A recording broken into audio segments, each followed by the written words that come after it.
For arc lengths, we don't need the graph a whole lot, but I'm gonna give you just rough sketch, although I don't really know what this thing looks like.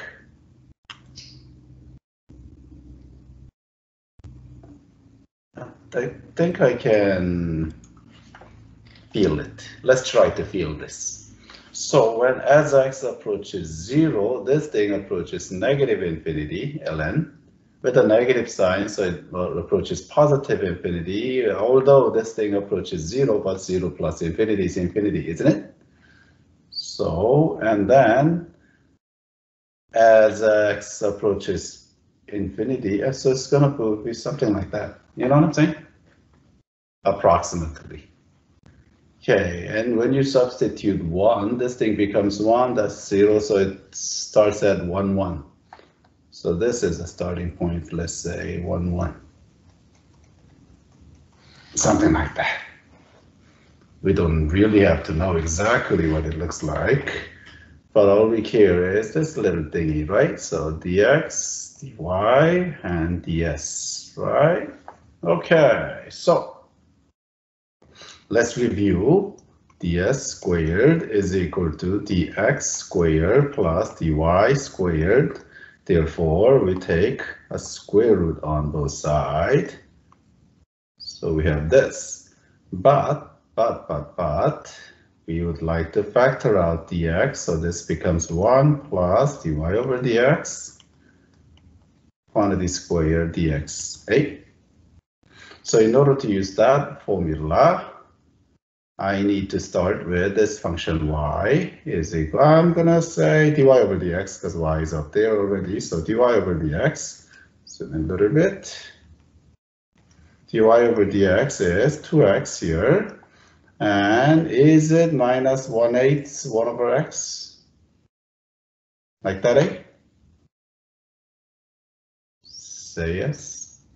And I'm gonna square it, because I need that thingy square here, so let's square it. So we'll have 4x squared minus 2 times this thingy times that thingy. Is it 1/2?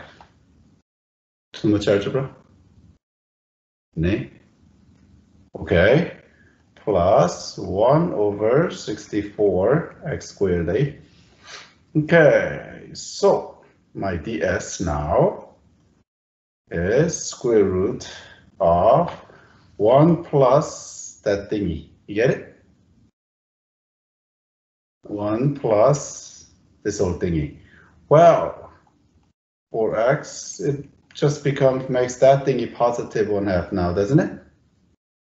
Plus 1 over 64x squared. Y'all with me so far? Right? Huh? 4x squared. Yeah, nice catch. How the heck are we going to integrate this? Suggestions? Is it perfect square? Oh, that is a perfect square now, isn't it? I mean, this thing looks remarkably similar to that thingy. Only difference is positive 1/2 instead of negative 1/2.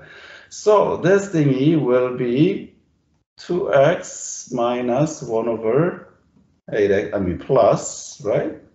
dx. Within it. Wait. Absolute value? What do you say?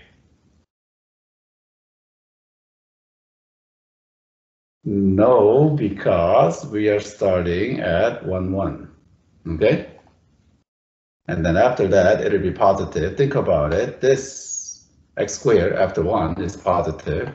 ln, when x is more than 1, is positive. You get it? So we don't have to worry about it. So this is it. That's actually quite nice, isn't it? Okay, now, so we're going to, so we have s is equal to integral of 1 to, and then that thingy, 2x plus, I'm going to write it like this, 1/8 of x to the negative 1 power. How about that? Actually, no. I'm not going to do it. I'm just going to separate it and write it like that. And then dx, right? What's the upper limit? let's read the question one more time. Oh, I see a hand. Ethan. Oh, sorry. If you never mind. Okay, upper limit. Is it x? Well, oh, it's x, huh? We want this thing as a function. Wait. You see, once we put x here, we can no longer put x here, right? Otherwise, your anal mathematician AP graders will have a heart attack. You know what I'm saying? I mean, after this class, if you come into my advanced calculus or college, physics, engineering, they don't care. They just use this thing all the time, but not in math class. Math professors will not like you if you do this, okay? So in order to satisfy anal mathematicians, we have to, let's use t. How's that? It's just a dummy variable. Once you evaluate the integral and substitute it out, it's gonna go away. You get it? So this is it also 2t? Huh? Is it What 2t as well? Or oh, in the integrand? This thingy, right? This is t. Good. Okay. Now let's integrate. So this thingy will become t squared plus 1/8. And is it ln? Are we sure? Say yes. Okay, now we substitute x. So we have x squared. Let's see, it becomes an x again. So this t disappears. That's what I mean by dummy variable. This is ln x. And then now minus 1 and ln 1 is 0. How about that? Now, one last thing. Do we need an absolute value around this and around t? What do you say? Because usually, antiderivative of 1 over x is ln absolute value x. Why did I No, not? because you know it's positive, because after 1. Starting at 1 and moving towards the positive direction, right? Good. Okay. Shouldn't it be x squared plus 1/8 ln x? Oh my God. Yes. I keep putting minus right there for some reason, that urge to put minus sign. I don't know why I have that urge. Okay. This is what's known as the arc length function. You get it? So for any x value in here, it gives you the distance from 1, 1 and on. You get it? This is such a big deal later in multivariable calculus. It's known as reparameterization, okay? So it's a big deal, this function. This integral function is generally very nice. I mean, it's a huge application, okay? Now let's calculate the surface area then, eh? So what's the surface area of a sphere? 4 pi r squared. 4 pi pi r squared, right? How do we come up with such a thing, right? This one, I can prove it to you. This one is a proof. Okay. Let me draw the coordinate.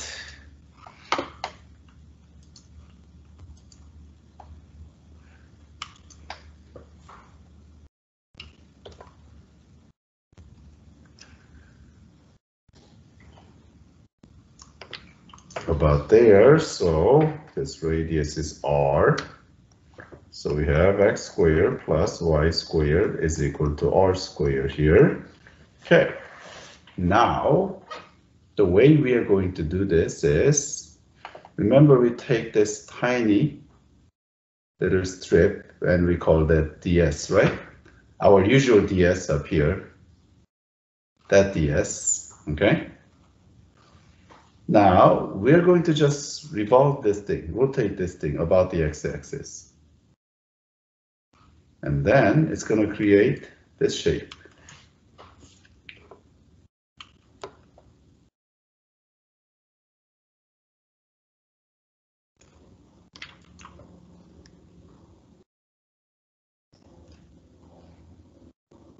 onion ring. You know what I'm saying? Okay, this is my dV.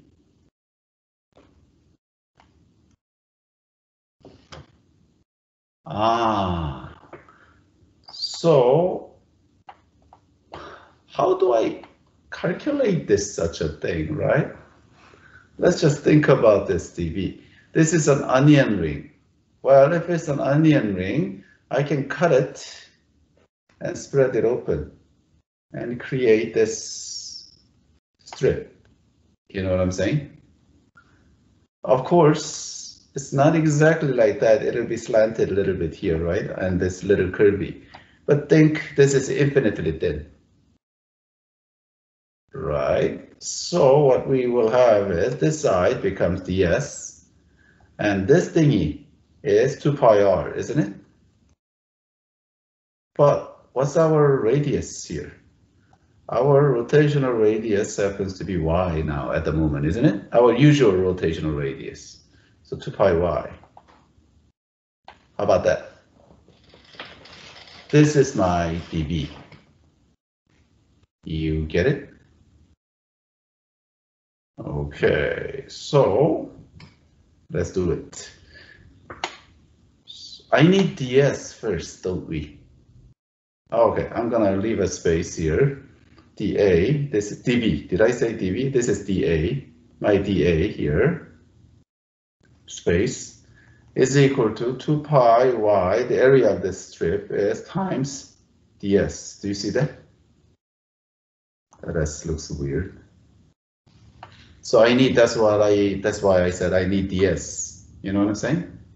So let's go get ds. Okay, ds was, and yesterday I went to parametric functions. This time I will not. I just need to look at this thing. X1 plus dy over dx, quantity squared dx. This will do. Okay. Now that is equal to, ooh, I need a derivative, eh?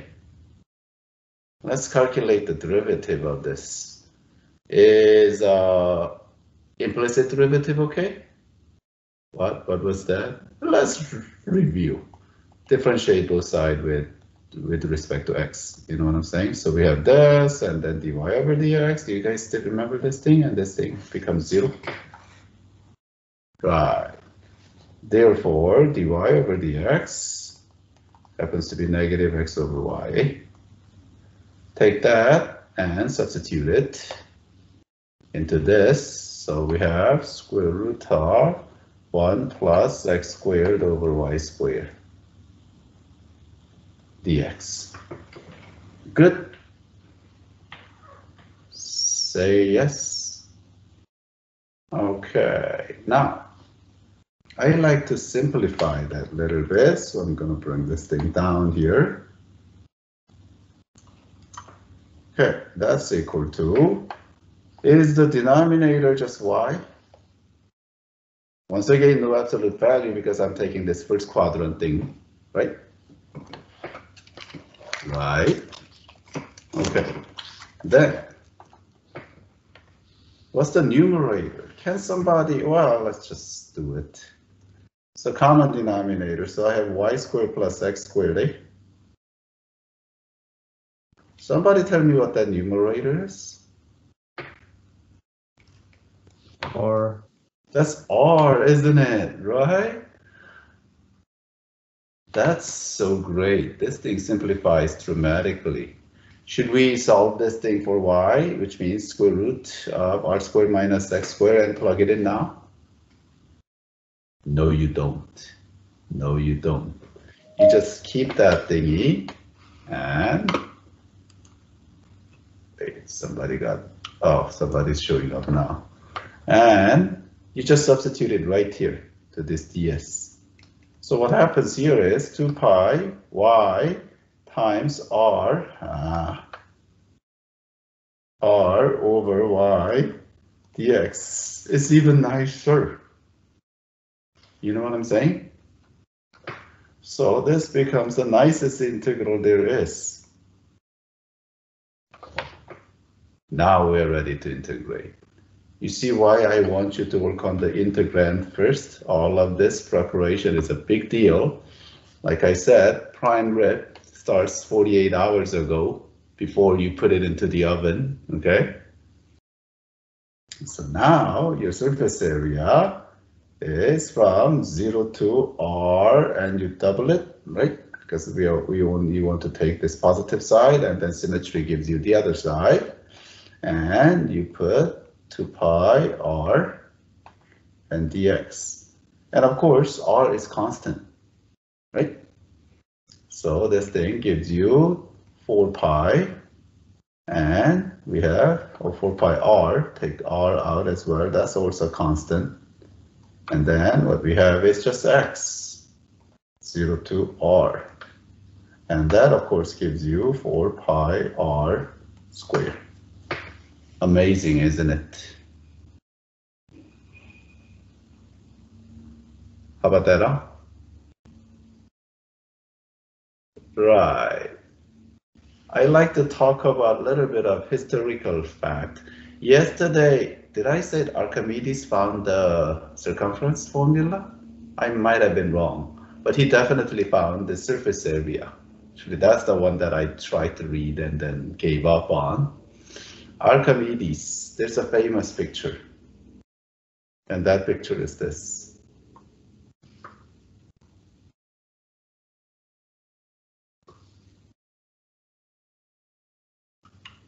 And then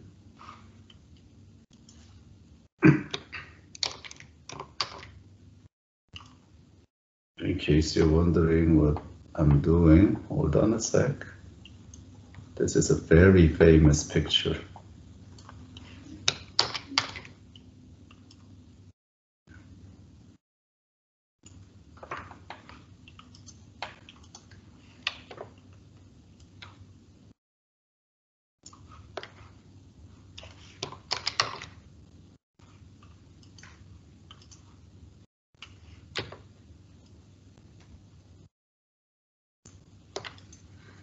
If you circumscribe a sphere with some kind of a rectangle, it's a cylinder, but there's no base area, the top and bottom is open. And he has proven that this lateral area of the cylinder is exactly the same as surface area of the sphere. Really? Shall we find out? Because this thingy, of course, we have done similar thing. If you spread it open, gives you a rectangle now, doesn't it? And this side is 2R, right? Saying that this is R. And then this side is 2 pi R, correct? Circumference. And then if you find the area of that, of course, 4 pi R squared. Amazing, isn't it? But it required the proof that this area is exactly the same as the surface area. And those are pages long, and I started reading it and I gave up to about 3rd page. So he was so proud of this work. And then he also calculated the value of pi on many other things, and found out the concept of density as well. But this is the work that he was most proud of, so he wanted this exact picture on his tombstone. I'm not sure if he ever got his wish or not, but that's what he wanted. The legends have it. Okay, any questions? We have 56. Okay, 56. Now, that thingy, first of all, what does that thingy look like? Shall we Desmos it? The idea is which side does it curve? Well, it curves that side, right? I'll just rough sketch it. We can feel it together.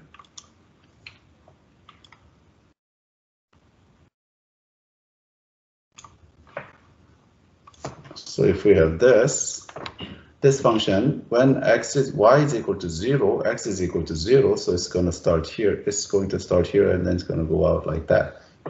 You know what I'm saying? Because x grows faster than y. You know what I'm saying? Eventually. So this is 1, 1. And we are going to revolve this about the x-axis bring it in here. So let's take this tiny little line segment right there, which I'm going to call ds. And then let's rotate this thing around. So it creates this looking thingy.